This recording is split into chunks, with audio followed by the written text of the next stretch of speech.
হে যুব সমাজ, আর ঘুমিয়ে থাকলে চলবে না, ইমানকে শক্তিশালী করতে হবে। গাজওয়ায়ে হিন্দের দামামা বেজে গেছে। যদি গাজওয়ায়ে হিন্দের জন্য ডাক আসে, আমি কাউসার আহমদ জিহাদি ফার্স্ট টাইম শহীদ হব। আপনারা যারা ত্যাগ দিতে রাজি আছেন, আল্লাহর জন্য দুহাত তুলে দেখান। আর ভারতে মুসলমানদের উপর নির্যাতন করা হচ্ছে, ঠিক কিনা বলেন? তারা আমাদের পার্শ্ববর্তী দেশ, তারা আমাদের সাথে বন্ধুত্বসুলভ আচরণ করবে তা নয়, তারা আমাদেরকে ভাতে মারতে চায়, আমাদেরকে পানিতে মারতে চায়, আমাদেরকে ফসলে মারতে চায়। সুতরাং ভারত কখনো মুসলমানদের বন্ধু হতে পারে না, ঠিক কিনা বলেন? এই ঈমান নিয়ে যদি সামনে অগ্রসর হই, শুধু বাংলাদেশে নয়, দিল্লির লাল কেল্লায় কালিমার পতাকা পথ করে উঠবে, ঠিক কিনা বলেন? আমি আপনাদের সম্মুখে পবিত্র কোরআনুল কারীমের 15 নম্বর পারার 1 নম্বর পৃষ্ঠা 3-4 নম্বর লাইন সূরা বানী ইসরাঈলের 1 নম্বর আয়াত তেলাওয়াত করেছি। আল্লাহ রাসূল সাল্লাল্লাহু আলাইহি ওয়াসাল্লামের অসংখ্য অগণিত হাদিসসমূহের মধ্য থেকে সহিহ বুখারী শরীফের 5027 নম্বর হাদিস পাঠ করেছি। যদি আল্লাহ তাআলা আমাকে তৌফিক এনায়েত করেন, সূরা বানী ইসরাঈল থেকে কিছু আলোচনা করার চেষ্টা করব ইনশাআল্লাহ। ওমা তাওফীকি ইল্লা বিল্লাহ। আমরা যে কিতাব থেকে আজকে আলোচনা শুনবো, এই কিতাবের নাম কি? আরো জোরে বলেন। এই কোরআনে কোনো ভুল আছে? কোনো সংশয় আছে? কোনো মিথ্যা কথা আছে? এই কোরআনে যিনি সবকিছু দিয়েছেন তিনি কে? আরো জোরে বলেন, তিনি কে? আল্লাহ নিজেই বলে দিয়েছেন, এই কোরআনে আল্লাহ সবকিছু দিয়েছেন। 7 নম্বর পারার 11 নম্বর পৃষ্ঠার 7 নম্বর লাইন সূরা আনআমের 38 নম্বর আয়াতে রব্বুল আলামিন বলেন, মা ফাররাতনা ফিল কিতাবি মিন শাই, I have not left anything in the Quran. আমি কোরআনে কোনো কিছু বাকি রাখি নাই। বলেন সুবহানাল্লাহ। একটু জোরে সোরে বলেন না সুবহানাল্লাহ। মুসলমান না সুবহানাল্লাহ বলতেই চায় না। এই সুবহানাল্লাহর এত দাম, কোন ব্যক্তি যদি একবার সুবহানাল্লাহ পাঠ করে, আল্লাহ পাক রব্বুল আলামিন তার জন্য জান্নাতে একটা গাছ লাগায়া দেয়। এত বড় গাছ, আরবের দ্রুতগামী ঘোড়া 500 বছর পর্যন্ত দৌড়াইলেও ওই গাছের ছায়া শেষ করতে পারবে না। জোরে সরে বলেন না সুবহানাল্লাহ। সুলাইমান আলাইহিস সালামের নাম শুনছেন আপনারা? নাম শুনছেন না? সুলাইমান আলাইহিস সালাম একবার আল্লাহর কাছে দোয়া করছেন, আল্লাহ আমাকে একটা রাজত্ব দাও, তবে লা ইয়ামবাগি লি আহাদিম মিন বাদি, রাজত্ব শুধু আমাকে দিবা আর কাউকে দিবা না। আল্লাহ বললেন, সুলাইমান দরখাস্ত মঞ্জুর, তবে তোমাকে শুধু মানুষের উপরে নয়, তামাম সৃষ্টি জগতের সকল সৃষ্টির উপরে তোমাকে রাজত্ব দিয়া দিলাম। জোরে সরে বলেন না সুবহানাল্লাহ। জিন, পরি, দেও, দানব, পশু পাখি, পিঁপড়া সহ সব সুলাইমান আলাইহিস সালামের অধীনে। কোরআন বলে ওয়াসাখখারনা লাহুর রিহ, বাতাসও সুলাইমান আলাইহিস সালামের অধীনে ছিল। সুলাইমান আলাইহিস সালাম যদি কখনো কোথাও যাওয়ার জন্য ইচ্ছা করতেন, তাহলে তার সিংহাসন, মন্ত্রী পরিষদ, শান শৌকত সবকিছু এক জায়গা থেকে অন্য জায়গায় বিমানের মতো উড়ে যেত। বলেন সুবহানাল্লাহ। একবার তার এই সিংহাসন এক জায়গা থেকে অন্য জায়গায় বিমানের মতো উড়ে যাচ্ছে, এমন সময় নিচ থেকে এক কৃষক এই সিংহাসন দেখে মাথায় হাত দিয়ে বলতেছে সুবহানাল্লাহ। জোরে সোরে বলেন না সুবহানাল্লাহ। সাথে সাথে বাতাস এই সুবহানাল্লাহর আওয়াজটা সুলাইমান আলাইহিস সালামের কান পর্যন্ত পৌঁছায় দিয়েছে। এবার সুলাইমান আলাইহিস সালাম এই আওয়াজ শুনে তার সিংহাসন নিচে নামাইছেন। যখন নিচে নামানো হয়েছে, যে ব্যক্তি সুবহানাল্লাহ বলছে কলিজায় পানি আছে, থরথর করে কাঁপা শুরু করেছে। সুলাইমান আলাইহিস সালাম ডাক দিয়েছেন, ইয়া হাদা তাল, হে ম্যান কাম হিয়ার, এদিকে আসো। আমি যখন উপর দিক দিয়ে যাচ্ছিলাম তখন তুমি কি বলছো? বলে, হুজুর আমাকে ক্ষমা করেন, আমি কিছু বলিনি। বলে, না তুমি কি বলছো তাড়াতাড়ি বলো। হুজুর আল্লাহর রাস্তায় আমাকে ক্ষমা করেন, আমি কিছু বলি না। বলে, না তুমি একটা শব্দ বলছো, কি বলছো তাড়াতাড়ি বলো। লোকটা বলতেছে, হুজুর আমি ইচ্ছা করে কিছু বলি নাই, আপনারই সিংহাসন দেখে, আপনারই শান শৌকত দেখে, আপনারই মন্ত্রী পরিষদ দেখে ইচ্ছা করে কিছু বলি নাই, অটোমেটিক আমার মুখ থেকে সুবহানাল্লাহ বের হয়ে গেছে। সুলাইমান আলাইহিস সালাম ডাক দিয়ে বলে, বাবা তুমি কি বলছো? তুমি কি জানো তোমার এই সুবহানাল্লাহ যদি এক পাল্লায় রাখা হয়, আমার এই সিংহাসন, মন্ত্রী পরিষদ, শান শৌকত সব কিছু যদি এক পাল্লায় রাখা হয়, তোমার এই সুবহানাল্লাহর পাল্লাটা কয়েক কোটি গুণ বেশি ভারী হয়ে যাবে। এজন্য সুবহানাল্লাহ বলার দরকার আছে না নাই? আল্লাহ পাক রব্বুল আলামিন আমাদেরকে এমন একটা কিতাব দিয়েছেন, এটাই হচ্ছে আমাদের জন্য প্রেসক্রিপশন। এই কোরআন মানবে যারা, দুনিয়াতেই জান্নাতের গ্যারান্টি পাবে তারা। জোরে সোরে বলেন না সুবহানাল্লাহ। এজন্য কোরআন মানার দরকার আছে না নাই? কোরআন থাকবে যেখানে, আমরা থাকবো। কোরআন পরিপূর্ণভাবে মানতে হবে। পারবো তো ইনশাআল্লাহ? আপনার পীর বলে এক কথা, কোরআন বলে ভিন্ন কথা। কোরআন বাদ না পীর বাদ? পীর বাদ দিয়ে দিবেন। যেই পীর কোরআনের বিরুদ্ধে কথা বলে, সেই পীরের কথা আমরা মানতে চাই না, ঠিক কি না? আপনার বাবা বলে এক কথা, কোরআন বলে ভিন্ন কথা। কোরআন বাদ না বাবা বাদ? বাবারই বাদ দিয়ে দিবেন। বাবা বাদ। ইব্রাহিম আলাইহিস সালাম বাদ দেন নাই? তার বাবা আজও অগ্নি পূজা করতো। ইব্রাহিম আলাইহিস সালাম বাবার কথা শুনছে নাকি আল্লাহর কথা শুনছে? বাপ যদি কোরআনের বিরুদ্ধে যায়, তাহলে বাবার বিরুদ্ধে কথা বলতে হবে, ঠিক কি না? আপনার নেতা বলে এক কথা, কোরআন বলে ভিন্ন কথা। কোরআন বাদ না নেতা বাদ? যেই নেতা কোরআনের বিরুদ্ধে কথা বলবে, সেই নেতা আমরা মানতে চাই না, ঠিক কি না? এজন্য কোরআন থাকবে যেখানে, আমরা থাকবো আর আমরা যদি কোরআনের পক্ষে থাকতে পারি, দুনিয়াতেও শান্তি, আখেরাতে জান্নাত যিনি দিবেন তিনি কে? আরো জোরে বলেন তিনি কে? আসুন আমরা সেই কিতাব থেকে আলোচনা শুনি, সূরা বানী ইসরাইল থেকে। এখানে আল্লাহ পাক রব্বুল আলামিন প্রথম আয়াতটিতে নবীজি সাল্লাল্লাহু আলাইহি ওয়াসাল্লাম যে মেরাজ করেছেন তার কথা বলেছেন। বর্তমানে আমরা যে মাসে উপনীত হয়েছে এই মাসটা হচ্ছে রজব মাস, ঠিক কি না? রজব মাস সম্পর্কে আপনাদের ধারণা আছে? এই রজব মাস হচ্ছে সম্মানিত মাসের ভিতরে অন্যতম একটি মাস। আরবি মাসের 12টি মাসের ভিতরে 4টি মাস হচ্ছে সম্মানিত, তার ভিতরে রজব হচ্ছে অন্যতম একটি মাস। তবে এই রজব মাসে অনেকেই বলে নবীজি সাল্লাল্লাহু আলাইহি ওয়াসাল্লাম মেরাজ করেছেন, অনেকে বলে যে এই মাসে না রবিউল আউয়াল মাসে। মাস নিয়ে অনেক মতানৈক্য রয়েছে, কিন্তু আমরা শবে মেরাজ আসলে রজব মাসে আমরা অনেকেই কিছু ইবাদত করে থাকি এক্সট্রা। এই ইবাদত করা যাবে কিনা এবং মেরাজ থেকে আমরা কি শিক্ষা পাই এগুলো জানার দরকার আছে না নাই? আরো জোরে বলেন আছে না নাই? নবীজি সাল্লাল্লাহু আলাইহি সাল্লামের একটি অন্যতম মুজিজা হচ্ছে মেরাজ করা। আল্লাহ পাক রব্বুল আলামিন নবীজি সাল্লাল্লাহু আলাইহি সাল্লামকে মেরাজ করিয়েছেন, অর্থাৎ সরাসরি আল্লাহর কাছে নিয়ে সাক্ষাৎ করিয়েছেন। বলেন সুবহানাল্লাহ। এরকম মর্যাদা অন্য কোনো নবীকেও দেওয়া হয় নাই। কোনো নবীকে দেওয়া হয়েছে? মুসা আলাইহিস সালাম আল্লাহর সাথে কথা বলতে যেতেন, তবে তুর পাহাড়ে যেতেন, অজু করে যেতেন, জুতা খুলে তারপরে যেতেন, আল্লাহর সাথে কথা বলতেন। শুধুমাত্র কথা হতো, এই জন্য তার নাম ছিল কালামুল্লাহ। আর আমাদের নবীকে আল্লাহ তাআলা এতটা সম্মান দিয়েছেন, এতটা মর্যাদা দিয়েছেন যে সরাসরি আল্লাহ সাক্ষাৎ করেছেন। বলেন সুবহানাল্লাহ। শুধু তাই না, আল্লাহ জান্নাত দেখিয়েছেন, জাহান্নাম দেখিয়েছেন। অন্য কোনো নবীকে এগুলো দেখান নাই, শুধুমাত্র আমাদের নবীকে দেখিয়েছেন। সেই নবীর উম্মত হতে পেরে আমরা খুশি না বেজার? আর খুশি না বেজার? তবে এই মেরাজের ঘটনা হচ্ছে অলৌকিক একটা ঘটনা, যেটা বিজ্ঞান বিশ্বাস করতে চায় না। অনেকে বলে এটা গাঁজাখুরি কথা, বলেন নাউজুবিল্লাহ। বিজ্ঞান এই মেরাজের কথা বিশ্বাস করতে চায় না। কোনো মুসলমান যদি এটাকে অবিশ্বাস করে তার কি ঈমান থাকবে? ঈমান থাকবে? এটা কোরআন হাদিস দ্বারা প্রমাণিত। তবে অবশ্যই আমাদেরকে জানতে হবে আল্লাহ পাক রব্বুল আলামিন চাইলে সবকিছু করতে পারে, ঠিক কি না? আল্লাহ পাক রব্বুল আলামিন একটা অলৌকিক ঘটনা ঘটিয়েছেন। এজন্য আল্লাহ পাক রব্বুল আলামিন, আমরা যখন কোনো অলৌকিক ঘটনা দেখি তখন আমরা সুবহানাল্লাহ বলি, আশ্চর্য হয়ে যায়, ঠিক কি না? এজন্য আল্লাহ তাআলা এই ঘটনা বলতে গিয়ে শুরুতে সুবহান শব্দ উল্লেখ করেছেন। আল্লাহ বুঝাতে চেয়েছেন আল্লাহ তাআলা চাইলে সবকিছু করতে পারেন। যেটা কেউ করতে পারে না সেটা একজন পারেন, তিনি কে? যেটা সকলে অক্ষম আল্লাহ তাআলা সেই বিষয়ে সক্ষম, ঠিক কি না? আল্লাহ পাক রব্বুল আলামিন অল্প সময়ের ভিতরে নবীজি সাল্লাল্লাহু আলাইহি সাল্লামকে কাবা শরীফ থেকে, মসজিদে হারাম থেকে নিয়ে গেছেন মসজিদে আকসায়। সেখান থেকে উর্দু ভ্রমণ করিয়ে জান্নাত দেখিয়েছেন, জাহান্নাম দেখিয়েছেন, 7 আসমান ভেদ করে এরপরে আরশে আজিমে নিয়ে নবীজি সাল্লাল্লাহু আলাইহি সাল্লামের সাথে সাক্ষাৎ করেছেন। বলেন আল্লাহু আকবার। একটু জোরে সোরে বলেন না আল্লাহু আকবার। এই পৃথিবীটা কি ছোট না অনেক বড়? অনেক বড়, তাই না? আমরা যে পৃথিবীতে বসবাস করি এটা হচ্ছে একটা গ্রহ। আমাদের পার্শ্ববর্তী অনেকগুলো গ্রহ আছে। আমাদের পার্শ্ববর্তী গ্রহের নাম হচ্ছে মঙ্গল গ্রহ। নাম শুনছেন? মঙ্গল গ্রহের নাম শুনছেন না? মঙ্গল গ্রহ। এই মঙ্গল গ্রহ এবং কয়েকটা উপগ্রহ গ্রহ মিলে একটা সৌরজগৎ গঠিত হয়। বিজ্ঞান বলছে 15,000 কোটির অধিক সৌরজগৎ মিলে একটা গ্যালাক্সি গঠিত হয়। 15,000 কোটির অধিক গ্যালাক্সি মিলে একটা গ্যালাক্সি গুচ্ছ গঠিত হয়। 15,000 কোটির অধিক গ্যালাক্সি গুচ্ছ মিলে একটা মহা গ্যালাক্সি গঠিত হয়। বিজ্ঞান সেই মহা গ্যালাক্সি পর্যন্ত চলে গেছে, আজ পর্যন্ত আসমানের কোনো কুলকিনারা খুঁজে পায় নাই। বলেন সুবহানাল্লাহ। আমরা তো আকাশ বলি, নাসার বিজ্ঞানী যারা আকাশ নিয়ে গবেষণা করে তারা বলে বিগ স্পেস, এটা মহাশূন্য, এখানে তারা কোনো আকাশ এখনো খুঁজে পায়নি। সুবহানাল্লাহ বলবেন না? আবার আমরা সূর্য দেখি ছোট্ট একটা থালার মতো, বিজ্ঞান বলছে না না, এই সূর্যটা পৃথিবী থেকে 13 লক্ষ গুণ বড়। বলেন আল্লাহু আকবার। পৃথিবী থেকে কত লক্ষ গুণ বড়? আবার আমরা রাতের বেলা ছোট্ট ছোট তারকা দেখি, বিজ্ঞান বলছে এগুলো ছোট্ট ছোট্ট তারকা নয়, এক একটা তারকা সূর্যের থেকেও বড় আছে। সূর্যই হলো পৃথিবী থেকে 13 লক্ষ গুণ বড়। সূর্যের পাশে একটা তারকা আছে, তার নাম হচ্ছে ব্যাটেল জিউস। এই তারকাটা সূর্যের থেকে 1000 গুণ বড়। বলেন আল্লাহু আকবার।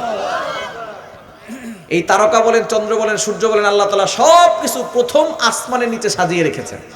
সুবহানাল্লাহ। বাড়িতে গিয়ে বলে দ্বিতীয় আসমানের কাছে প্রথম আসমানটা কতটা ছোট? দারিমি শরীফের ভিতরে একটি হাদিস এসেছে, যদি বিশাল বড় মরুভূমির মাঝখানে ছোট্ট একটা আংটি ছেড়ে দেওয়া হয়, এই মরুভূমির মাঝখানে আংটি যতটা ছোট, দ্বিতীয় আসমানের কাছে প্রথম আসমানটা ছোট্ট একটা আংটির মতো। তৃতীয় আসমানের কাছে দ্বিতীয় আসমানটা ছোট্ট একটা আংটির মতো। চতুর্থ আসমানের কাছে তৃতীয় আসমানটা ছোট্ট একটা আংটির মতো। এভাবে করে আল্লাহ তাআলা একটা দুইটা নয়, 29 নম্বর পারার 1 নম্বর পৃষ্ঠার 5 নম্বর লাইন সূরা মুলকের 3 নম্বর আয়াতের প্রথম অংশে আল্লাহ বলেন, আল্লাযী খালাকা সাবআ সামাওয়াতিন তিবাকা, আমি আল্লাহ বিশাল বড় বড় করে 7টি আসমান তৈরি করেছি। বলেন আল্লাহু আকবার।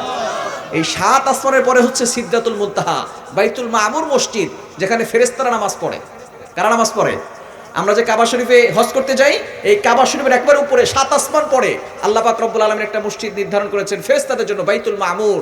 সেখানে একসাথে 70,000 ফেরেশতা একসাথে নামাজ পড়তে পারে। একবার যারা ঢুকবে দ্বিতীয়বার আর ঢোকার কোনো সুযোগ নাই, এত পরিমাণ ফেরেশতা আল্লাহ তাআলা বানিয়েছেন। জোরে সোরে বলেন না সুবহানাল্লাহ।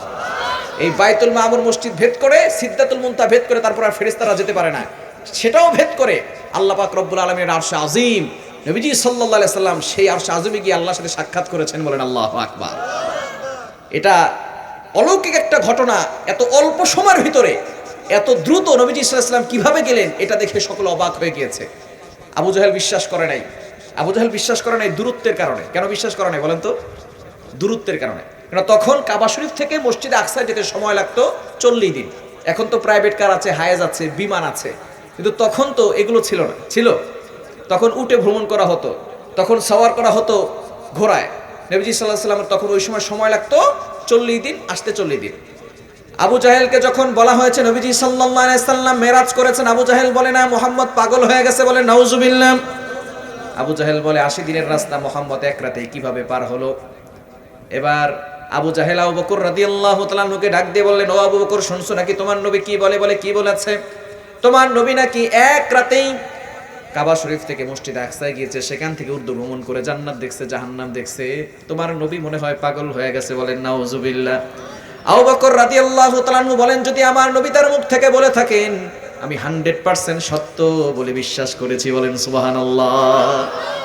নবীজি বলেন, আবু বকর তুমি এখন থেকে আর শুধু আবু বকর নও, তোমার নাম সিদ্দিক হয়ে গেছে। তুমি আমার মিরাজকে বিশ্বাস করেছো, তোমার নাম এখন থেকে আবু বকর সিদ্দিক, তুমি সবচেয়ে বড় সত্যবাদী উপাধি পেয়েছো। বলেন আল্লাহু আকবার। সেদিন থেকে তিনি আবু বকর সিদ্দিক হয়ে গেছেন। বলেন আল্লাহু আকবার। তাহলে আবু জাহেল বিশ্বাস করে নাই কেন? দূরত্বের কারণে। বর্তমান বিজ্ঞান বিশ্বাস করে না কেন? তারা বিভিন্নভাবে আপনার সন্তানকে যুক্তি দিবে। আপনার সন্তানকে বিজ্ঞান পড়াচ্ছেন, আপনার সন্তানকে পড়ান, আমাদের কোনো আপত্তি নাই।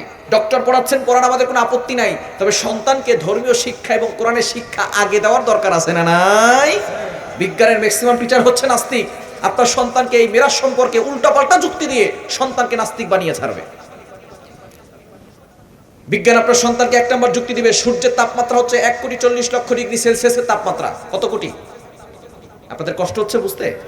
সূর্যের তাপমাত্রা হচ্ছে 1,40,00,000 ডিগ্রি সেলসিয়াসের তাপমাত্রা, আর দুনিয়ার আগুনের তাপমাত্রা হচ্ছে 1500 ডিগ্রি সেলসিয়াসের তাপমাত্রা, 1600 ডিগ্রি সেলসিয়াসের তাপমাত্রা। এই 1600 ডিগ্রি সেলসিয়াসের তাপমাত্রায় লোহা মোমের মতো গলে যায়। বিজ্ঞান আপনার সন্তানকে বলবে, দেখো দুনিয়ার এই সামান্য আগুনের তাপমাত্রায় লোহা মোমের মতো গলে যায়। সূর্যের তাপমাত্রা হচ্ছে 1,40,00,000 ডিগ্রি সেলসিয়াসের তাপমাত্রা।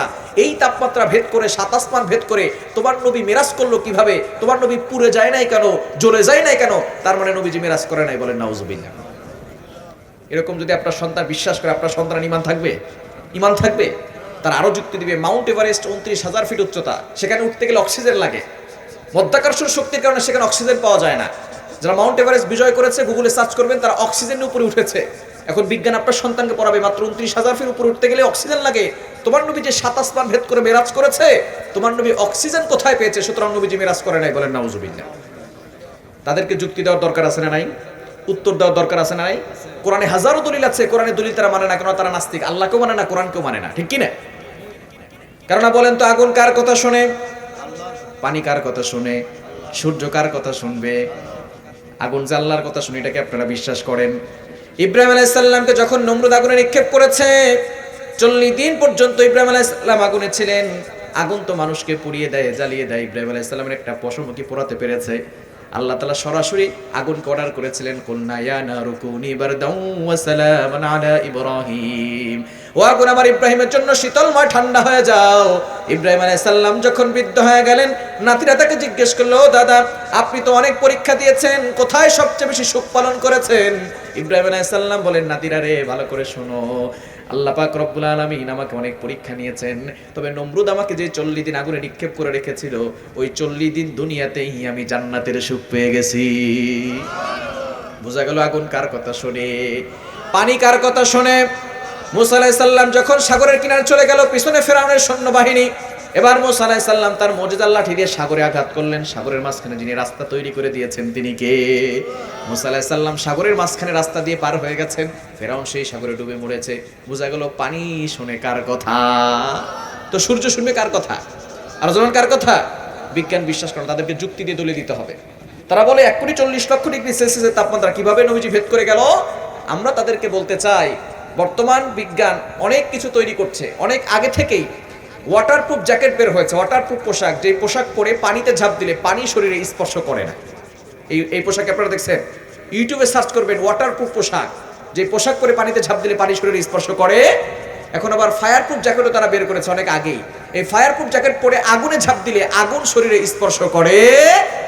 বিজ্ঞান যদি বর্তমান যুগে এসে ফায়ারপ্রুফ জ্যাকেট বের করতে পারে, আমার আল্লাহ ১,৫০০ বছর আগে আমার নবীকে সেরকম ফায়ারপ্রুফ জ্যাকেট পরিয়ে সূর্যের তাপমাত্রা ভেদ করে মেরাজ করেছেন, বলেন আল্লাহু আকবার। তারা বলে মাউন্ট এভারেস্ট ২৯,০০০ ফিট উচ্চতা, সেখানে উঠতে গেলে অক্সিজেন লাগে, তোমার নবী অক্সিজেন কোথায় পেয়েছে? আমরা তাদেরকে বলতে চাই, মায়ের পেটে বাচ্চা প্রথম ৪ মাস মরা থাকে। কয় মাস? বাচ্চা প্রথম ৪ মাস মরা থাকে। ৪০ দিন পর পর বাচ্চার গেটআপ চেঞ্জ হয়। প্রথম ৪০ দিন থাকে পানি, তারপরে ৪০ দিন রক্ত, তারপরে ৪০ দিন গোশতের টুকরা। ৪০ দিন ১২০ দিন পরে ওই বাচ্চার ভিতরে আল্লাহ তাআলা রূহটাকে ফুঁকে দেন, বলেন সুবহানাল্লাহ। প্রথম ৪ মাস তো বাচ্চা মরা ছিল, পরের ৫ থেকে ৬ মাস মায়ের পেটের ভিতরে বাচ্চাকে পানির ভিতরে রাখে আল্লাহ, তাই না? যারা ডক্টর আছেন তারা জানেন মায়ের পেটের ভিতরে বাচ্চা কোথায় থাকে? পানির ভিতরে থাকে। যারা ডক্টর না জিজ্ঞেস করবেন, মায়ের পেটের ভিতরে বাচ্চা পানির ভিতরে থাকে, যার কারণে মা নড়াচড়া করলে বাচ্চার কোনো সমস্যা হয়। প্রথম ৪ মাস তো বাচ্চা মরা ছিল, পরের ৫ থেকে ৬ মাস মায়ের পেটের ভিতরে পানির ভিতরে ওই ছোট্ট বাচ্চাটিকে অক্সিজেন দিয়েছেন কে? আর বলেন কে? এখন বিজ্ঞান বলবে মায়ের সাথে সন্তানের সাথে নাভির সাথে কানেকশন আছে, মা অক্সিজেন নিয়েছে, সেখান থেকে বাচ্চা অক্সিজেন নিয়েছে। আমরা বলবো তোমাদের যুক্তি ঠিক আছে, তাহলে বলো ডিমের ভিতরে মুরগির বাচ্চা জীবিত থাকে কি থাকে না? আর থাকে কি থাকে না? ওই ডিমের ভিতরে মুরগির বাচ্চাকে অক্সিজেন দিয়েছেন কে? যে আল্লাহ ডিমের ভিতরে মুরগির বাচ্চাকে অক্সিজেন দিয়ে বাঁচিয়ে রাখতে পারেন, যে আল্লাহ মায়ের পেটের ভিতরে ৫ থেকে ৬ মাস ছোট্ট বাচ্চাটিকে অক্সিজেন দিয়ে বাঁচিয়ে রাখতে পারেন, সে আল্লাহ আমার নবীকে ২৯,০০০ ফিট নয় ৭ আসমান ভেদ করিয়ে অক্সিজেন দিয়ে মেরাজ করিয়েছেন, বলেন আল্লাহু আকবার। এজন্য সন্তানদেরকেও সঠিক শিক্ষা দেওয়ার দরকার আছে না নাই? মেরাজ সম্পর্কে আপনার সন্তানকে এরকম বিশ্বাস করে রাখতে পারে, সেজন্য কোরআনে শিক্ষা দিবেন, ধর্মীয় শিক্ষা দিবেন, পারবেন তো ইনশাআল্লাহ। আল্লাহ পাক রব্বুল আলামিন অলৌকিক ঘটনা ঘটিয়েছেন। নবীজি সাল্লাল্লাহু আলাইহি সাল্লাম তিনি যখন মক্কায় কালিমার দাওয়াত দেওয়া শুরু করলেন, তখন তাকে ট্যাকেল দিয়েছিল বাইরের থেকে তার চাচা আবু তালেব। আবু তালেবের নাম শুনছেন? বাইরে থেকে ট্যাকেল দিয়েছিল। আর ভিতর থেকে, ঘরের ভিতর থেকে ট্যাকেল দিয়েছিল খাদিজা রাদিয়াল্লাহু তাআলা আনহা। একজন ঘরে, একজন ঘরের বাইরে। একবার নবীজি সাল্লাল্লাহু আলাইহি ওয়াসাল্লাম বসে আছেন, আবু তালেবও আছেন। কাফেররা এসে বলতেছে, ও আবু তালেব, তুমি আমাদের সর্দার, আর তোমার ভাতিজা আমাদের দেবদেবতার বিরুদ্ধে কথা বলে, কোরআনের কথা বলে, আল্লাহর কথা বলে, তোমার ভাতিজাকে সামলাও, যদি না সামলাও তাহলে কিন্তু তোমার ভাতিজাকে আমরা সাইজ করব। কাফেররা এই কথা বলে চলে গেল। আবু তালেব নবীজিকে এসে বলতেছেন, ও ভাতিজা, তুমি তো শুনলাম কাফেররা তোমার ব্যাপারে কি মন্তব্য করে, তুমি তোমার কালিমার দাওয়াত দেওয়া ছেড়ে দাও। নবীজি সাল্লাল্লাহু আলাইহি সাল্লাম ফুফিয়ে ফুফিয়ে কান্না শুরু করলেন। এবার আবু তালেব বলতেছে, ভাতিজা, তোমার কান্না তো আমার সহ্য হয় না, তুমি কান্না করবে না। এবার নবীজি সাল্লাল্লাহু আলাইহি সাল্লাম বলেন, ও আমার চাচা, আল্লাহ আমাকে এই কালিমার দাওয়াত দেওয়ার জন্য পাঠিয়েছেন।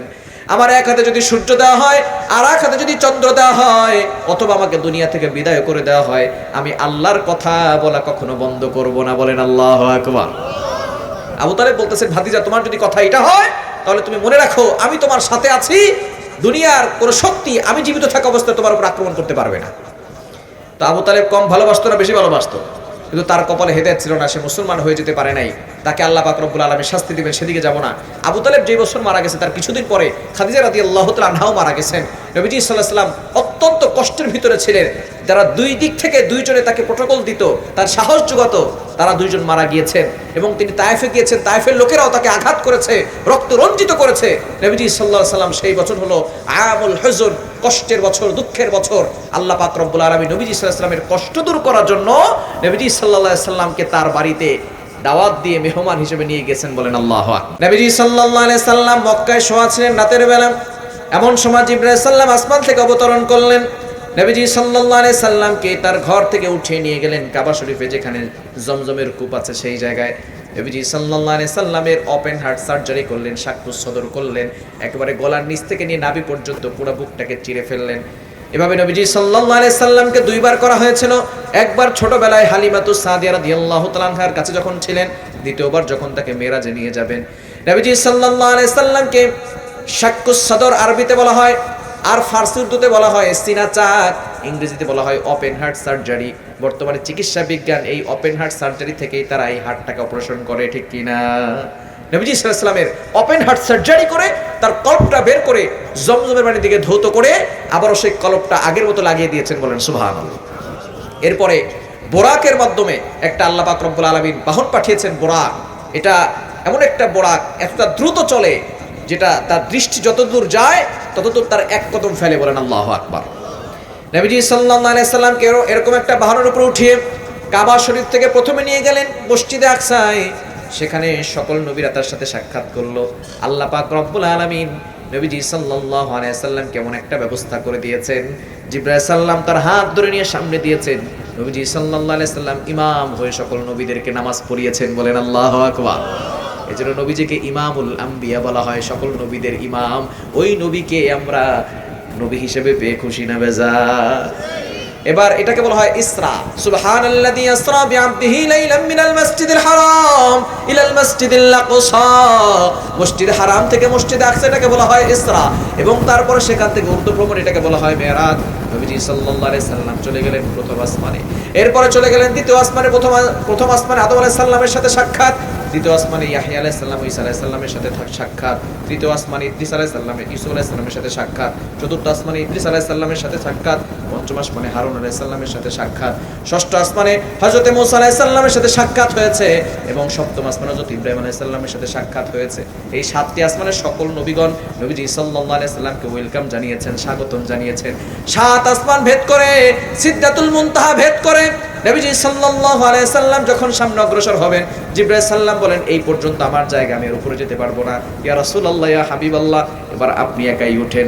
নবীজি সাল্লাল্লাহু আলাইহি ওয়াসাল্লামকে আল্লাহ পাক রব্বুল আলামিন একাই আরশে আজিম পর্যন্ত নিয়ে গেলেন, বলেন আল্লাহু আকবার। সরাসরি সাক্ষাৎ হয়ে গেল। নবীজি সাল্লাল্লাহু আলাইহি ওয়াসাল্লাম নবীজিকে যখনই বললেন, নবীজি সাল্লাল্লাহু আলাইহি ওয়াসাল্লামের সাথে সাক্ষাৎ হলো, এমন সময় নবীজি সাল্লাল্লাহু আলাইহি ওয়াসাল্লাম আল্লাহকে বললেন, আত-তাহিয়াতু লিল্লাহি, আমার মৌখিক যত ইবাদত আছে সব কিছু আপনার জন্য, বলেন সুবহানাল্লাহ।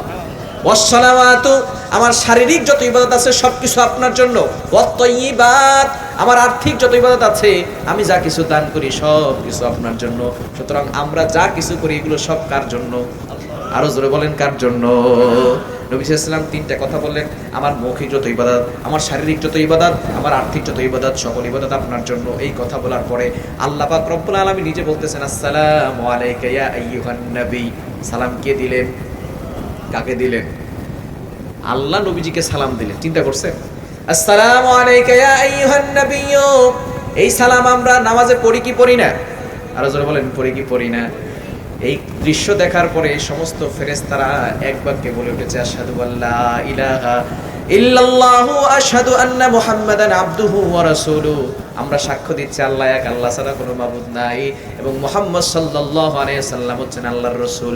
এই ত্রিমুখী বাক্য নবীজি সাল্লাল্লাহু আলাইহি সাল্লাম বলেন, আত-তাহিয়াতু লিল্লাহি ওয়াস-সালাওয়াতু ওয়াত-তাইয়্যিবাত। আল্লাহ বলেন, আসসালামু আলাইকা ইয়া আইয়ুহান নাবিয়্যু ওয়া রাহমাতুল্লাহি ওয়া বারাকাতুহু। আসসালামু আলাইনা ওয়া আলা ইবাদিল্লাহিস সালিহিন। সাথে সাথে ফেরেশতারা বলল, আশহাদু আল্লা ইলাহা ইল্লাল্লাহু ওয়া আশহাদু আন্না মুহাম্মাদান আবদুহু ওয়া রাসূলুহু। এই ত্রিমুখী বাক্যটাকে আল্লাহ তাআলা এমন একটা ব্যবস্থা করে দিয়েছেন, প্রতি নামাজে আমাদের পড়তে হয়, ঠিক কি না? বৈঠকে পড়েন কি পড়েন না? এই বৈঠকে তাশাহুদ পড়েন কি পড়েন না? নবীজি সাল্লাল্লাহু আলাইহি সাল্লামকে আল্লাহ পাক রব্বুল আলামিন এবার হাদিয়া দিবেন, 50 ওয়াক্ত নামাজ হাদিয়া দিয়েছেন। কত ওয়াক্ত? কত ওয়াক্ত? 50 ওয়াক্ত নামাজ হাদিয়া দিয়েছেন। নবীজি সাল্লাল্লাহু আলাইহি সাল্লাম মহা খুশি। 50 ওয়াক্ত নামাজ, নামাজ মানে হচ্ছে as-সালাতু মিরাজুল মুমিন। এই নামাজ হচ্ছে মুমিনদের জন্য মিরাজ, বলেন সুবহানাল্লাহ। যখন কোনো মুমিন নামাজে দাঁড়ায় তখন কার সাথে সাক্ষাৎ করেন? আমরা তো হয়তো আল্লাহকে দেখি না, তবে আল্লাহ কিন্তু ঠিকই আমাদের সামনে আছেন, ঠিক কি না? as-সালাতু মিরাজুল মুমিন, নামাজ হচ্ছে মুমিনদের জন্য মিরাজ। সুতরাং নামাজ যখন কোনো বান্দা পড়ে, আপনি যখন নামাজে দাঁড়ান, পড়েন আলহামদুলিল্লাহি রাব্বিল আলামিন। সহিহ মুসলিম শরীফের হাদিস, all praise is due to Allah, সমস্ত প্রশংসা আল্লাহর জন্য। সাথে সাথে আল্লাহ ডাক দিয়ে বলেন, হামিদানি আবদি, my servant is praising me, আমার বান্দা আমার প্রশংসা করেছে, বলেন সুবহানাল্লাহ। সুতরাং নামাজ যখনই কোনো বান্দা পড়তে দাঁড়ায়, তখন নামাজে আল্লাহর সাথে বান্দা কথা বলে, বলেন সুবহানাল্লাহ। সুতরাং সেই নামাজ পড়তে পেরে আপনারা খুশি না বেজার? নবীজি সাল্লাল্লাহু আলাইহি সাল্লামকে 50 ওয়াক্ত নামাজ হাদিয়া দেওয়া হলো। কষ্ট হচ্ছে আপনাদের? নবীজি সাল্লাল্লাহু আলাইহি সাল্লাম খুশিতে আত্মহারা হয়ে 50 ওয়াক্ত নামাজ দিয়ে যখন নিচে নামলেন, মুসা আলাইহিস সালাম বলে, আমার উম্মতরা 2 ওয়াক্ত নামাজই পড়তে পারতো না, আপনার উম্মতরা 50 ওয়াক্ত নামাজ পড়তে পারবেন, আপনি আল্লাহর কাছে যান, কিছু কমায় নিয়ে আসেন। মুসা আলাইহিস সালাম কি খারাপ কিছু বলেছিলেন? খারাপ বলছিলেন? ওনার উম্মতরা 2 ওয়াক্ত পড়ে না, আমরা 5 ওয়াক্ত, 1 ওয়াক্ত অনেকে পড়ি না, ঠিক কি না? ফজর পড়লে জোহর পড়ে না, জোহর পড়লে এশা পড়ে না। অনেকে দেখবেন আজকে মাহফিল করার জন্য টাকা দিছে, অনেকে অনেক কষ্ট করছে, আগামীকাল ফজরের নামাজ তারা পড়বে না, ঠিক কি না? নামাজ পড়তে হবে।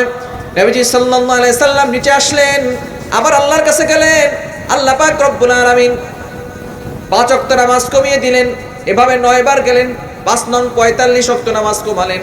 শেষ পর্যন্ত যখন মুসা আলাইহিস সালাম বলেন আপনার উম্মতরা এই 5 ওয়াক্ত নামাজও পড়তে পারবে না, আপনি আরো কমায় নিয়ে আসেন, নবীজি বলেন ইস্তাহিয়াই, তো আমি লজ্জা বোধ করছি, আমি আর যাব না।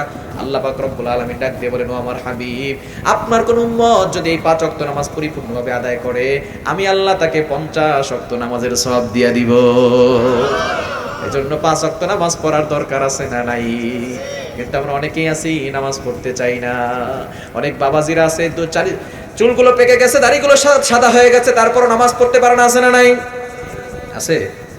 সব কিছু ঠিক আছে বলে বাপ মা নামাজ পড়া শিখায় নাই, কোরআন পড়া শিখায় নাই, ধর্মীয় শিক্ষা শিক্ষিত করে নাই, বাপ মা তো আপনাকে অনেক কিছু শিখায় নাই, তাও তো আপনি পারেন, খালি নামাজটা নিয়ে সমস্যা। ফেরেশতারা কিন্তু মুগুর নিয়ে বসে রইছে, ঠিক কি না? নামাজ পড়া দরকার আছে না নাই? নামাজ পড়তে পারবো তো ইনশাআল্লাহ। ফজরের ক্ষণ গেল পড়নি নামাজ, জোহরেও ডুবেছিলে নিয়ে শত কাজ, হেলাই খেলায় গেল আসরের কাল, মাগরিবেও পড়লে না নামাজির সাজ।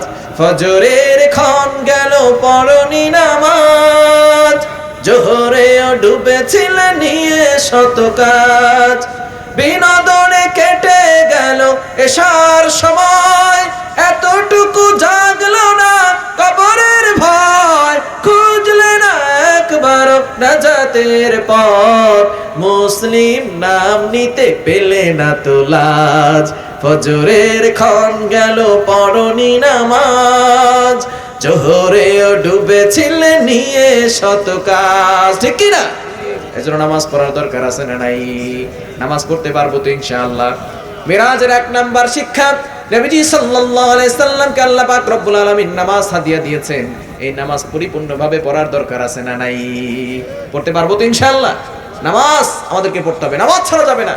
নবীজি সাল্লাল্লাহু আলাইহি সাল্লামের তার ইন্তেকালের শেষ মুহূর্তে যে কথাগুলো বলা হয় সেটা খুব গুরুত্বপূর্ণ হয়, ঠিক কিনা?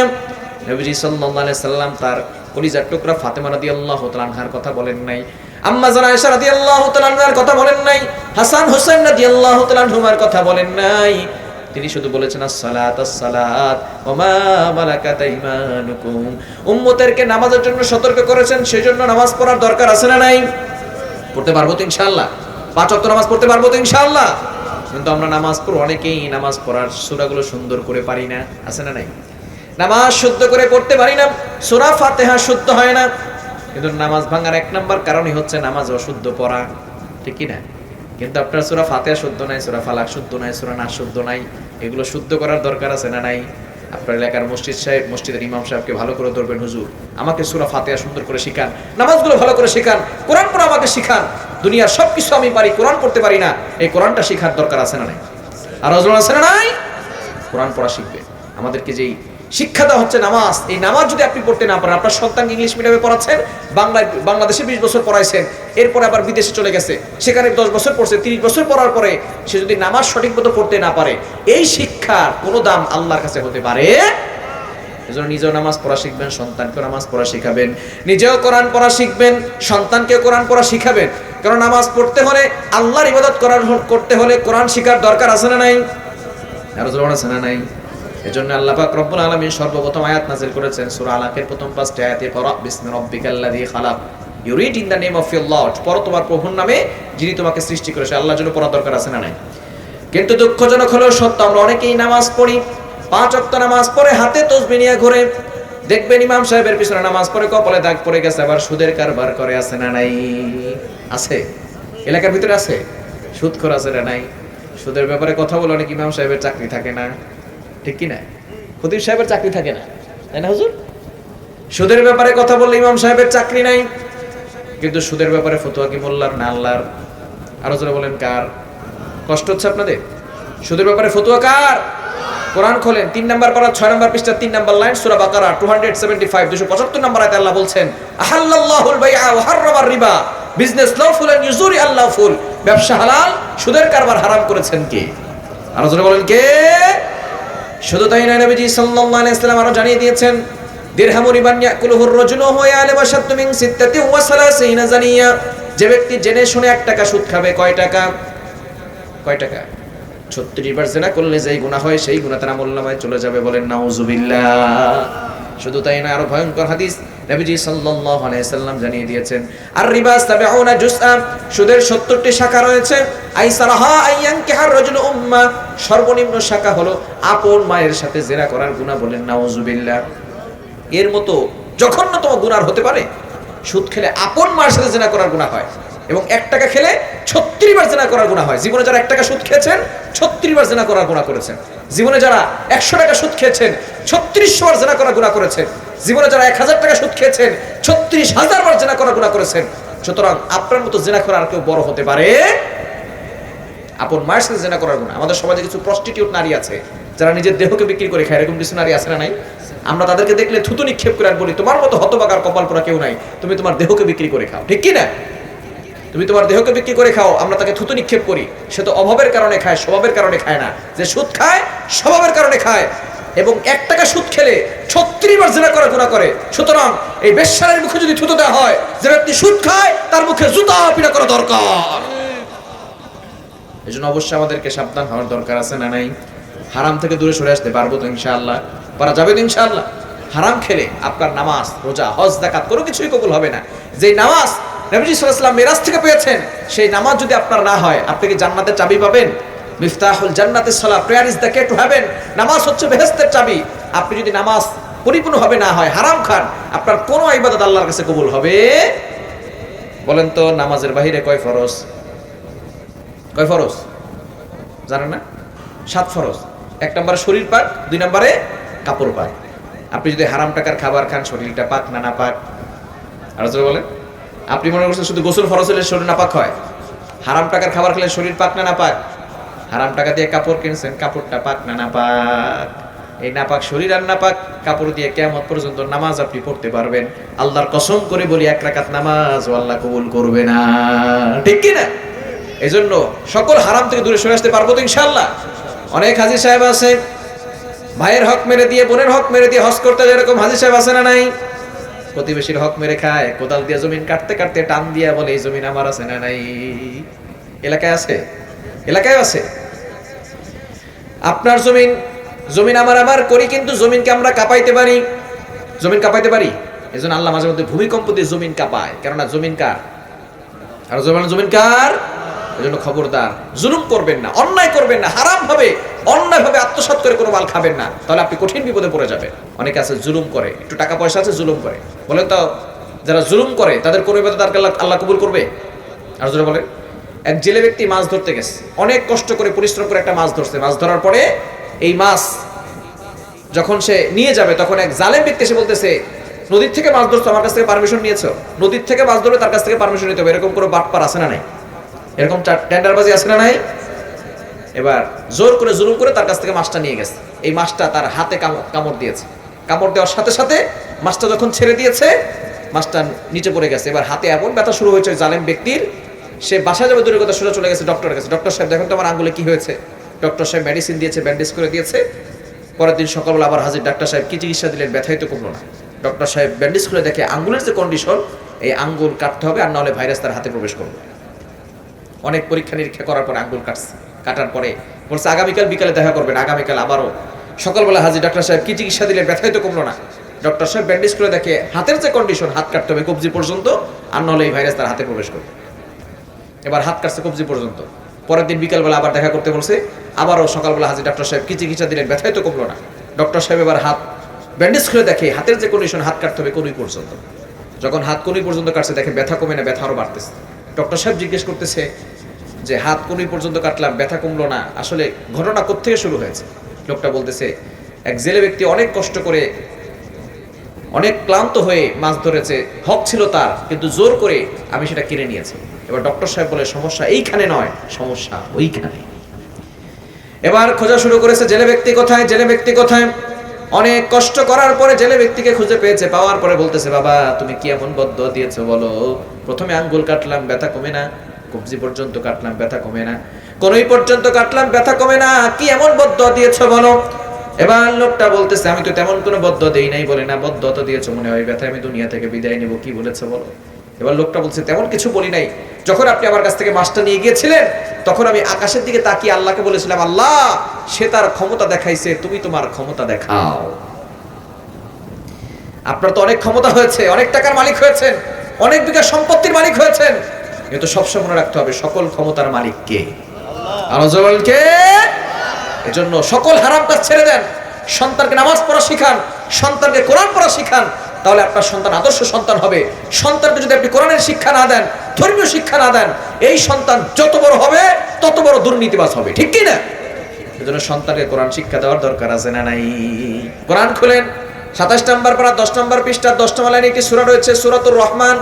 এই সূরা আল্লাহ তার পরিচয় দিয়েছেন, রব্বুল আলামিন বলেন আর রহমান আল্লামাল কোরআন খলাকাল ইনসান। রহমান হলেন তিনি, কোরআন শিখিয়েছেন যিনি। এরপরে বলেছেন মানুষ সৃষ্টি করেছেন যিনি। বলেন তো আমরা কোরআন আগে শিখি নাকি আগে দুনিয়াতে আসি? আগে কোরআন শিখি, আগে দুনিয়াতে আসি, ঠিক কি না? এরপর আমরা কোরআন শিখি, তাই না? তো আল্লাহ এভাবে বলতে পারতেন আর রহমান খলাকাল ইনসান, রহমান হলেন তিনি, মানুষ সৃষ্টি করেছেন যিনি। এরপরে বলতে পারতেন আল্লামাল কোরআন। আগে আল্লাহ কোরআনে কথা বলেছেন, আল্লাহ বুঝাতে চেয়েছেন মানুষ হতে হলে আগে কোরআনের শিক্ষা লাগবে। কোরআনের শিক্ষা ছাড়া কেউ কখনো আদর্শ মানুষ হতে পারে না, ঠিক কি না? গরুর পেট থেকে বেরোলেই সেটা গরু হয়ে যায়, ছাগলের পেট থেকে বেরোলেই সেটা ছাগল হয়ে যায়, মহিষের পেট থেকে বেরোলেই সেটা মহিষ হয়ে যায়, মানুষের পেট থেকে বেরোলেই সেটা মানুষ হয় না, তাকে মানুষ বানাতে হয়। এজন্য সন্তানকে মানুষ বানানোর দরকার আছে না নাই? মানুষ বানাতে হলে কোরআনের শিক্ষা দেওয়ার দরকার আছে না নাই? আমি ইন্ডিয়াতে প্রোগ্রামে গিয়েছি, ত্রিপুরা থেকে কলকাতা যাব, বিমান ঢিলে হচ্ছে 30 মিনিট কুয়াশার কারণে। এক ভদ্রলোক শিক্ষিত মানুষ, উনি আমার পাশে এসে বসেছেন। উনি আমাকে বলতেছেন হোয়ার আর ইউ গোয়িং, আপনি কোথায় যাবেন? আমি বলতেছি I am going to Kolkata, কলকাতায় যাব। উনি আমাকে বলতেছেন আর ইউ বেঙ্গলি? আমি বললাম ইয়েস আই এম বেঙ্গলি। উনি বলতেছেন তাহলে তো আমরা বাংলায় কথা বলতে পারি। আমি বললাম হ্যাঁ, কোনো সমস্যা নেই, বলে। এক পর্যায়ে উনি আমাকে বলতেছেন, বিমানে উঠে গেলাম, বিমান উঠে যাওয়ার পরে উনি বলতেছেন হুজুর যদি কিছু মনে না করেন, ইফ ইউ ডোন্ট মাইন্ড, যদি কিছু মনে না করেন একটা কথা বলতে পারেন? আমি বললাম হ্যাঁ, কোনো সমস্যা নেই, বলেন। উনি বলতেছেন হুজুর আনসিং ইজ নাথিং, যেটা দেখি না সেটা বিশ্বাস করি না, আপনারা তো আল্লাহকে দেখেন না, বিশ্বাস করেন কেন? এই প্রশ্ন আপনার সন্তানের করবো। আপনার সন্তানকে ইংলিশ মিডিয়ামে পড়াচ্ছেন, ডক্টর পড়াচ্ছেন, ইঞ্জিনিয়ার পড়াচ্ছেন, পড়ান, আমাদের কোনো আপত্তি নাই। তবে সন্তানকে আগে মুসলমান বানানোর দরকার আছে না নাই? ধর্মীয় শিক্ষা দেওয়ার দরকার আছে না নাই? সন্তানের কোরআনের শিক্ষা দেন, ধর্মীয় শিক্ষা দেন। কেননা নাস্তিকরা ওত পেতে বসে আছে আপনার সন্তানকে নাস্তিক বানানোর জন্য, উল্টাপাল্টা যুক্তি দিয়ে আপনার সন্তানকে নাস্তিক বানাবে। সে বলতেছে আনসিং ইজ নাথিং, যেটা দেখি না সেটা বিশ্বাস করি না, আপনারা তো আল্লাহকে দেখেন না, বিশ্বাস করেন কেন? এখন কোরআনে তো অনেক দলিল আছে, কোরআনের কথা তারা মানে না, আল্লাহকে তারা মানতে চায়, তাদেরকে যুক্তি দিয়ে দলিল দিতে হবে। যারা বিমানে উঠেছেন তারা জানেন বিমানে টিফিনের ব্যবস্থা করে, অনেক সময় কেক দেয়, চকলেট দেয়, বার্গার দেয়। আমাদেরকে ওখানে স্যান্ডউইচ দিয়েছে, তো খাবার একটা ঘেরান আছে না নাই? কি বলেন, খাবারের ঘেরান আছে না নাই? তো আমি তাকে বললাম ঘেরানটা কেমন? বলে ঘেরানটা খুব সুন্দর। আমি বললাম ঘেরানটা আমাকে দেখান। বুঝেন নাই? ঘেরান দেখা যায়? এই যে বাতাস হয়, বাতাস কি দেখা যায়? এই যে আমরা অক্সিজেন নিচ্ছি, এটা কি দেখা যায়? পৃথিবীতে অনেক বিষয় এমন আছে দেখা যায় না, না দেখে বিশ্বাস করতে হয়। ঠিক তদ্রুপভাবে আল্লাযীনা ইউমিনুনা বিল গায়ব, আল্লাহ হচ্ছেন অদৃশ্য, আল্লাহকে দেখা যায় না, আল্লাহকে না দেখে বিশ্বাস করেছি, এজন্য আমরা মুসলমান হয়েছি, ঠিক কি না? এজন্য ঈমানকে শক্তিশালী করতে হবে এবং সন্তানদেরকে ধর্মীয় শিক্ষা দিতে হবে, কোরআনের শিক্ষা দিতে হবে। পারবো তো ইনশাআল্লাহ? সন্তানকে ধর্মীয় শিক্ষা দিলেন, কোরআনের শিক্ষা দিলে এই সন্তান আপনার জন্য দোয়া করবে। এই সন্তান আপনার জন্য এমন একজন নেককার সন্তান হবে যে সন্তান দোয়া করলে আপনার কবরের আযাব বন্ধ হবে। বলেন সুবহানাল্লাহ। কবরের আযাব বন্ধ করতে চাই কি চাই না? একদিন কিন্তু আমাদের সকলকে চলে যেতে হবে। সবাইকে আমরা বাঁচবো, we have to go back to our Lord. আমাদের সকলকে আল্লাহর কাছে ফেরত চলে যেতে হবে, ঠিক কি না? কেউ আমরা বাঁচতে পারবো না, সকলকে চলে যেতে হবে। যখন আপনি মারা যাবেন, আপনার সন্তান যদি আপনার কবরের পাশে গিয়ে ABCD পড়ে, কবরের আযাব কি বন্ধ হবে? যদি সরায়া সরায়া পড়ে, কি বলেন, বন্ধ হবে। কিন্তু সন্তান যদি শুদ্ধ করে সূরা ফাতিহা পড়ে, সূরা ইখলাস 3 বার পড়ে, দুহাত তুলে বলে রব্বিরহামহুমা কামা রাব্বায়ানি সগীরা, আল্লাহ পাক রব্বুল আলামিন সাথে সাথে আপনার কবরখানা জান্নাতের বাগান বানায়া দিবে। এজন্য সন্তানকে ধর্মীয় শিক্ষা দেওয়ার দরকার আছে না নাই? আরো জোরে আছে না নাই? সন্তানকে ধর্মীয় শিক্ষা দিবেন, কোরআনের শিক্ষা দিবেন, এই সন্তান আপনার জান্নাতে যাওয়ার উসিলা হয়ে যাবে। বলেন সুবহানাল্লাহ। তাফসিরে কাবিরের ভিতরে একটি ঘটনা এসেছে, হযরতে মূসা আলাইহিস সালাম আল্লাহর সাথে কথা বলতে যেতেন, এমন সময় দেখেন একটা কবরে আযাব হচ্ছে, তিনি আফসোস করলেন এবং আল্লাহর সাথে কথা বলার জন্য চলে গেলেন।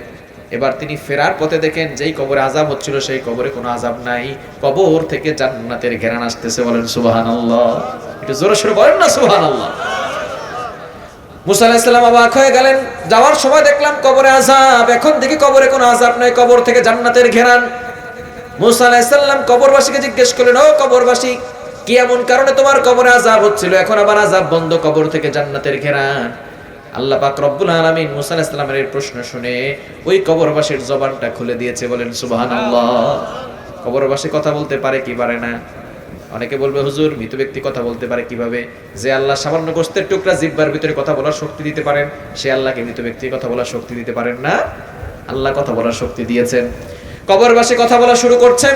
সে বলতেছে, আল্লাহর পয়গম্বর, আমি দুনিয়াতে অপরাধ করেছিলাম, অন্যায় করেছিলাম, অপকর্ম করেছিলাম, যার কারণে আমার কবরে আযাব। কিন্তু আমি যখন দুনিয়াতে ছিলাম, আমার স্ত্রীর গর্ভে একজন সন্তান ছিল।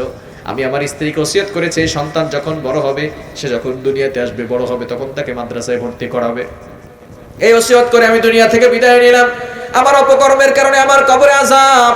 কিন্তু আমার সন্তান যখন দুনিয়াতে আসলো, আমার সন্তান একটু বড় হলো, মা মা বলে ডাক দেয়, বাবা বাবা বলে ডাক দেয়, এমন একটা পর্যায়ে যখন চলে আসলো, এমন সময় আমার সন্তানকে আমার স্ত্রী মাদ্রাসায় ভর্তি করিয়ে দিয়েছে। হুজুর, আমার সন্তানকে পড়াচ্ছে, বাবা পড়ো বিসমিল্লাহির রহমানির রহিম। আমার সন্তান পড়া শুরু করেছে বিসমিল্লাহির রহমানির রহিম। যখন এটা পড়েছে, আল্লাহর ইশকে ধাক্কা লেগে গেছে। আল্লাহ পাক রব্বুল আলামিন ডাক দিয়ে বলেন, ও ফেরেশতারা দেখো, আমার বান্দা দুনিয়াতে অপকর্ম করেছে, কিন্তু ওসিয়ত করে আসছে সন্তানকে মাদ্রাসায় ভর্তি করানোর জন্য, ধর্মীয় শিক্ষা দেওয়ার জন্য, কোরআনের শিক্ষা দেওয়ার জন্য। এই বান্দা যদি অপকর্ম করেছে, অন্যায় কাজ করেছে, যার কারণে তার কবরে আযাব হচ্ছে, কিন্তু তার অবশ্য সন্তান আমি আল্লাহর নাম দিয়ে পড়া শুরু করেছে, পড়ছে বিসমিল্লাহির রহমানির রহিম, পরম করুণাময় আল্লাহর নামে শুরু করেছে, যিনি রহমান, যিনি রহিম। ওই অবুঝ বাচ্চাটি আমাকে রহমান বলে ডাক দিয়েছে, আমাকে রহিম বলে ডাক দিয়েছে। এই অবুঝ বাচ্চাটি আমাকে মেহেরবান বলে ডাক দিয়েছে, দয়াময় বলে ডাক দিয়েছে। যেই অবুঝ সন্তান আমাকে রহমান বলে ডাক দিল, ওই বাচ্চার বাবার কবরখানা আমি জান্নাতের বাগান বানায় দিলাম। এজন্য সন্তানকে সঠিক শিক্ষা দেওয়ার দরকার আছে না নাই? কোরআনকে পড়ার দরকার আছে না নাই? কিন্তু দুঃখজনক হলেও সত্য, বছরের পর বছর চলে যায়, যুগের পর যুগ চলে যায়, কোরআনটাকে ধরে যে একটু চুমু খাবো সেই সময়টুকু আমাদের হয় না। কোরআনটা ধরে যে একটু বুকের সাথে লাগাবো সেই সময়টুকু আমাদের হয় না, ঠিক কিনা? কোরআন তো আল্লাহর কিতাব, যে কোরআনের দিকে তাকালেই সব হয়, যে কোরআন পড়লে সব, তাকালে সব, সেই কোরআনটা আমরা ধরেও দেখি না। আজকে বাসায় গিয়ে ওযু করে কোরআনটা ধরবেন, বুকের সাথে লাগাবেন, চুমু খাবেন, কোরআনটার দিকে তাকাবেন, আর মনে মনে নিয়ত করবেন, আল্লাহ এটা তো সব তোমার কথা। কোরআনের প্রত্যেকটা কথা কার কথা? আরো জোরে বলেন, কার কথা? এতটা ব্যস্ত হয়ে পড়ছেন, ওই কোরআনটা ধরার একটু সুযোগ হয় না। এত ব্যস্ত আপনি, আজকে মরে গেলে, আজকে যদি মরে যান, এত ব্যস্ততা কি হবে বলেন? অনেক কাজ তো আপনার বাকি আছে, কালকে এটা করবেন, তারপরে দিন এটা করবেন, অনেক কাজ তো আপনি লিখে রাখছেন, মনে মনে চিন্তা করে রাখছেন, যদি আজকে মারা যান কি হবে আপনার? যাদের জন্য করতেছেন তারা কেউ কি আপনার সাথে থাকবে? আজকে রাতে আপনার সাথে ঘুমাবে? আপনাকে ঘরের ভিতরে ঢুকাবে? আপনার স্ত্রী যার জন্য করতেছেন, আপনার সন্তান, আপনার মা, আপনার বাবা, আপনার ভাই, আপনার বোন, কেউ আপনার সাথে থাকবে না, কেউ আপনার সাথে থাকবে। এখন পরে দেখেন আপনার লাশটা উঠানে রাখবে, উঠানে হয়তো মসজিদের সামনে রেখে দিবে, কেউ আপনার ঘরের ভিতরে ঢুকাবে না। আপনার মেয়ে পর্যন্ত আপনার কাছে ঘুমাবে না, যে আপনাকে বাবা বাবা করে পাগল হয়ে যায়। আপনার স্ত্রী আপনার সাথে থাকতে চাইবে না, কারণ লাশ দেখলে অনেকেই ভয় পায়। দাড়িগুলো পেকে গেছে, চুলগুলো সাদা হয়ে গেছে, এখন আপনি মৃত্যুকে ভয় পান না। আগের যুগের মানুষরা অনেক দিন বাঁচত। নবীজি সাল্লাল্লাহু আলাইহি ওয়াসাল্লামের জামানা থেকেই বলা হয়েছে, আমার উম্মতের বয়স 60 থেকে 70 বছর। এখন কিন্তু আমরা 70 বছর বাঁচতে পারি না, ঠিক কিনা? যুবকরা অ্যাক্সিডেন্ট করে মারা যায়, স্ট্রোক করে মারা যায়, ব্রেন স্ট্রোক করে, হার্ট স্ট্রোক করে, অনেক সময় হার্ট অ্যাটাক করে দুনিয়া থেকে বিদায় নেয়। বোঝা গেল বয়সের এখন গড়মাত্রা বেশি না কম? তো আপনার জীবন থেকে যদি 30 বছর 40 বছর শেষ হয়ে যায়, তাহলে সর্বোচ্চ আর কয়দিন বাঁচবেন? যদি আপনার বয়স থেকে 30 বছর শেষ হয়ে যায়, আর কয় বছর বাঁচবেন? যদি 40 বছর শেষ হয়ে যায়, কয় বছর বাঁচবেন? হিসাব করেন। হয়তো 10 বছর বাঁচবেন, আর নাহলে 15 বছর বাঁচবেন, আর নাহলে 20 বছরই বাঁচবেন। এখন আপনি হারাম খাওয়ার জন্য উঠ পেতে বসে আছেন। কখন একটু হারাম পকেটে ঢুকানো যায়, কখন ভাইয়ের হক মেরে দেওয়া যায়, কখন বোনের হক মেরে দেওয়া যায়, আর আপনি মনে করছেন আপনি জান্নাতে যাবেন। এত সোজা জান্নাত? থামেন, বহুত হয়েছে, থামেন। যাদের বয়স 50 হয়ে গেছে, আর কয়দিন বাঁচবেন? হিসাব করেন, কয়দিন বাঁচবেন? আর ওমর রাদিয়াল্লাহু তাআলা আনহুকে যেদিন শহীদ করে দেওয়া হলো, আবু লুলু নামে এক বিদুইন কাফের, সে নবীজি সাল্লাল্লাহু আলাইহি সাল্লামের সাহাবী ওমর রাদিয়াল্লাহু তাআলা আনহুকে ফজরের নামাজ পড়া অবস্থায় খঞ্জর মেরেছে তার বুকে। তার পেটের ভিতরে কয়েক জায়গায় খঞ্জরের দ্বারা আঘাত করেছে। ওমর রাদিয়াল্লাহু তাআলা আনহু পড়ে গিয়েছেন। একজন ইমাম চলে গেছেন, ওমর রাদিয়াল্লাহু তাআলা আনহুকে পিছনে নিয়ে আসছে, বারান্দায় শোয়া। এখন তো আমাদের মসজিদগুলো টাইলস করা, আমাদের মসজিদগুলো খুব সুন্দর সুন্দর কার্পেট দেওয়া আছে, গরমের সময় এসি লাগানো হয়, কত সুন্দর আয়োজন আমরা করেছি। আগের যুগের মসজিদ ছিল কাঁচা, কিন্তু মুসল্লি গুলো ছিল সব পাকা, ঠিক কি না? এখন মসজিদ তো পাকা, টাইলস হয়েছে, এসি লাগানো হয়েছে, কার্পেট বিছানো হয়েছে, কিন্তু মসজিদ ফজরের সময় এক কাতারও হয় না, ঠিক কি না? ওমর রাদিয়াল্লাহু তাআলা আনহুকে আঘাত করার পরে তাকে বারান্দায় রাখা হয়েছে। ওমর রাদিয়াল্লাহু তাআলা আনহু অর্ধ পৃথিবীর শাসনকর্তা, এবং তাকে দুনিয়া থেকে জান্নাতের গ্যারান্টি নবীজি সাল্লাল্লাহু আলাইহি ওয়াসাল্লাম দিয়ে গিয়েছিলেন। সেই ওমর রাদিয়াল্লাহু তাআলা আনহুকে চিকিৎসকরা আসলো, মদিনার বড় বড় চিকিৎসক আসার পরে দেখলেন ওমর রাদিয়াল্লাহু তাআলা আনহুকে দুধ খাওয়ানোর পরে যেখান থেকে ছিদ্র হয়েছে সেই জায়গা থেকে দুধ বের হয়ে যাচ্ছে। ওমর রাদিয়াল্লাহু তাআলা আনহু নিজেও বুঝতে পারছেন তিনি আর বেশি সময় বাঁচবেন না। এবার ওমর রাদিয়াল্লাহু তাআলা আনহু, জমিন, বারান্দা ছিল জমিনের, কোনো কার্পেট ছিল না, টাইলস ছিল না, তার সেই চেহারা মুবারকটাকে জমিনের সাথে ঘষতেছেন আর বলতেছেন ওয়াইলুল লাকা ইয়া ওমর, ওয়াইলুল লাকা ইয়া ওমর, ওয়াইলুল লাকা ইয়া ওমর, ওমর তুমি ধ্বংস হও, ওমর তুমি ধ্বংস হও। যদি কোনো কারণে আল্লাহ তোমাকে জিজ্ঞেস করে ওমর তুমি এই কাজটা কেন করলা, তুমি আল্লাহর কাছে কি জবাব দিবা? ও ভাই, ওমর তো জান্নাতের গ্যারান্টি পেয়েছিল, আমাকে আপনাকে কে জান্নাতের গ্যারান্টি দিল? আপনি যে নামাজ পড়া ছেড়ে দিলেন, আপনি যে আল্লাহকে ভুলে গেলেন, কে আপনাকে জান্নাতের গ্যারান্টি দিল? কে বলেছে এখন আপনি 30 বছর বাঁচবেন? আপনার সামনে প্রতিদিন সূর্য ওঠে আবার ডুবে যায়, বোঝা গেল আপনাকেও ডুবে যেতে হবে। আপনার সামনে গাছের পাতা ধরে আবার ঝরে যায়, বোঝা গেল আপনাকেও ঝরে যেতে হবে। আল্লাহ তাআলা প্রতিনিয়ত আপনাকে মেসেজ দিচ্ছেন, তোমার সামনে তোমার দাদা মারা গেছে, তোমাকেও চলে যেতে হবে। তোমার সামনে তোমার মা মারা গেছে, তোমাকেও চলে যেতে হবে। তোমার সামনে তোমার দাদি মারা গেছে, নানি মারা গেছে, তোমাকেও চলে যেতে হবে। প্রতিনিয়ত মেসেজ দিচ্ছেন। দাড়িগুলো পেকে গেছে, চুলগুলো সাদা হয়ে গেছে, তার মানে কি জানেন? আপনার শরীরের কিছু অঙ্গ মৃত্যুর দিকে চলে গেছে। আল্লাহ কিন্তু আপনাকে মেসেজ দিয়ে যাচ্ছেন। এখনো যদি আমরা পরিবর্তন না হই, আর কবে পরিবর্তন হব? এজন্য আসুন, we need change, we have to change. আমরা আল্লাহর জন্য নিজেকে পরিবর্তন করি। করতে পারবো তো ইনশাআল্লাহ? করা যাবে তো ইনশাআল্লাহ? কোরআনটা আজকে গিয়ে ধরবেন, কোরআনটা পড়বেন, কোরআনটা ধরবেন, কারণ এই কোরআনের দিকে তাকালেই সব হয়, বলেন সুবহানাল্লাহ। পাকিস্তানের একটা বাস্তব ঘটনা। এক এলাকায় একটা লোক মারা গেছে, মারা যাওয়ার পরে ওই এলাকার লোকজন কিভাবে কাফন দাফন করবে কিছুই জানে না। ওই এলাকার লোকজন মেইন রোডে চলে গেছে, দেখা যাক এখানে কোনো লোক পাওয়া যায় কিনা যে আমাদের এই এলাকার লোকটাকে এসে গোসল করাবে, কাফন পরাবে, দাফন করবে, জানাজা দিবে। এবার দেখে দূর থেকে সাইকেলে করে একটা পাঞ্জাবি পায়জামা টুপি পরে একটা লোক আসতেছে। তাকে ধরার পরে বলতেছে, ভাই আমরা তো বিপদে পড়েছি, একটা লোক মারা গেছে, কিভাবে কাফন করব, জানাজা করব, আমরা কিছুই জানি না, আপনি একটু আসেন। নিয়ে যাওয়া হলো। নিয়ে যাওয়ার পরে ওই লোকটা তাকে গোসল করালো, কাফনের ব্যবস্থা করলো, জানাজার ব্যবস্থা করলো, এরপরে দাফনের ব্যবস্থা করলো। দাফন করার পরে যখন লোকটা চলে গেল, এখন দেখে লোকটার কাছে যে জিনিসপত্র ছিল, গুরুত্বপূর্ণ কাগজপত্র, সেগুলো সব হারিয়ে ফেলেছে। তন্ন করে রাস্তায় খুঁজে কোথাও সেই কাগজপত্র পায় না। কোথায় গেল এই কাগজপত্র? তার জন্য খুবই গুরুত্বপূর্ণ ছিল। এবার খুঁজতে খুঁজতে মনে পড়ছে হয়তো কবরের ভিতরে এই কাগজপত্র রেখে আসছি। চলে গেল সেই এলাকায়, ভাই আমি তো বিপদে পড়েছি তোমাদের উপকার করতে এসে, কি হয়েছে বলো? আমার কিছু গুরুত্বপূর্ণ কাগজপত্র হয়তো কবরের ভিতরে রেখে দিয়েছি। এলাকার লোকজন বলা বলি শুরু করলো, ভাই আমরা তো কোনো ফতোয়া জানি না, চলো আমরা মুফতি সাহেবের কাছে যাই, যদি কোনো গুরুত্বপূর্ণ জিনিস কবরে রাখা হয় সেটা উঠানো যাবে কিনা, কবর খনন করা যাবে কিনা। মুফতি সাহেব ফতোয়া দিয়ে দিল, যদি গুরুত্বপূর্ণ জিনিস হয়, কাগজপত্র হয়, তাহলে সেটা খনন করে তারপরে সেই কাগজপত্র নেওয়া যাবে। কবর খনন যখন করা শুরু করলো, সাথে সাথে দেখে কবর থেকে জান্নাতের ঘেরান আসতেছে, বলেন আল্লাহু আকবার। শুধু তাই নয়, জান্নাতে ফুলের বাগান হয়ে গেছে।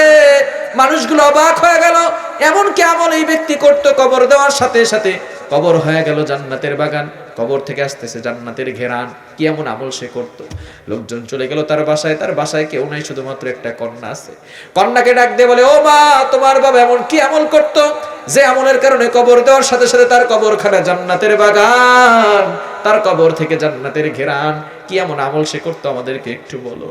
এবার তার কন্যা বলে, আমার বাবা তো কিছুই জানতো না, আমার বাবা একজন মূর্খ মানুষ ছিল, কিছুই জানতো না। তবে আমার বাবার একটা আমল ছিল, প্রতিনিয়ত করতেন। তিনি সারাদিন কাজকর্ম করে এসে রাতের বেলা যখন ঘরে আসতেন, ওই যে তাকের উপর একটা কোরআন, ওই কোরআনটা তিনি নিতেন, নেওয়ার পরে কোরআনটা খুলতেন, ওযু করে কোরআনটা খুলে কোরআনের দিকে তাকিয়ে বলতেন, ইয়ে ভি মেরি রব কি কালাম হায়, ইয়ে ভি সচ হায়, এটাও আমার রবের কথা, এটাও সত্য কথা, এটাও আমার রবের কথা, এটাও সত্য কথা। কোরআন পড়তে পারতেন না, শুধু কোরআনটা খুলতেন, কোরআনটা খুলে কোরআনের আয়াতের দিকে আঙ্গুল তুলে তুলে বলতে, এটা আমার রবের কথা, এটাও সত্য কথা, এটাও আমার রবের কথা, এটাও সত্য কথা। মানুষের আর বুঝতে বাকি রইল না। কোরআন পড়তে না পারলেও নিয়মিত কোরআনের দিকে তাকাইছে, কোরআনকে মহব্বত করছে, বুকের সাথে নিয়ে চুমা খাইছে, বুকের সাথে লাগাইছে, আর বলেছে এটা আমার রবের কথা, এটাও সত্য কথা। এই একটি আমল করার কারণে লোকটাকে কবর দেওয়ার সাথে সাথে কবরখানা জান্নাতের বাগান হয়ে গেছে। সেই কোরআন 1টা বছর হয়ে গেছে, 2টা বছর হয়ে গেছে, অনেক পাবলিক আছে কোরআন ধরেও দেখে নাই। তাহলে এই কোরআনকে আমাদের আঁকড়ে ধরতে হবে। পারবো তো ইনশাআল্লাহ? সন্তানকে নামাজ পড়া শেখাবো, সন্তান কোরআন পড়া শেখাবো। আপনার সন্তানের বয়স হয়ে গেছে 7 বছর, আপনার সন্তানের নামাজের জন্য শিক্ষা দেন। আপনার সন্তানের বয়স যখন 10 বছর, তাকে নামাজের জন্য শাসন করেন, পিটান। কিন্তু আপনার সন্তানকে 20 বছর হয়ে গেছে, তখন আপনি শাসন করেন না, সন্তানকে ধর্মীয় শিক্ষা দেন না, কোরআনের শিক্ষা দিন না। এই জন্য সন্তানকে ধর্মীয় শিক্ষা, কোরআনের শিক্ষা দিতে পারবেন তো ইনশাআল্লাহ? দেওয়া যাবে তো ইনশাআল্লাহ? এই জন্য রজব মাস, এই মাসে অনেকে আমরা সবে মেরাজ উপলক্ষে বলেন, হুজুর কয়টা রোজা রাখবো, হুজুর কয়টা রোজা রাখবো, কয় রাকাত নামাজ পড়বো, কোন সূরা দিয়ে নামাজ পড়বো, সূরা বানী ইসরাঈল দিয়ে পড়বো নাকি সূরা ইখলাস 100 বার করে পড়বো, এই ধরনের নামাজ আমরা পড়ি, তাই না? সবে মেরাজ আসলে রজব মাসের 27 তারিখে যে এই মেরাজ হয়েছে, এটা কিন্তু বিশুদ্ধ মত নয়। সাহাবায়ে কেরাম অনেক কথা বলছেন, প্রায় 20টার মতো অভিমত আছে। রজব মাস হয়েছে এটা নিয়েও মতভেদ আছে, কেউ বলেছে রবিউল আউয়াল মাসে, কেউ বলেছে অন্য মাসে।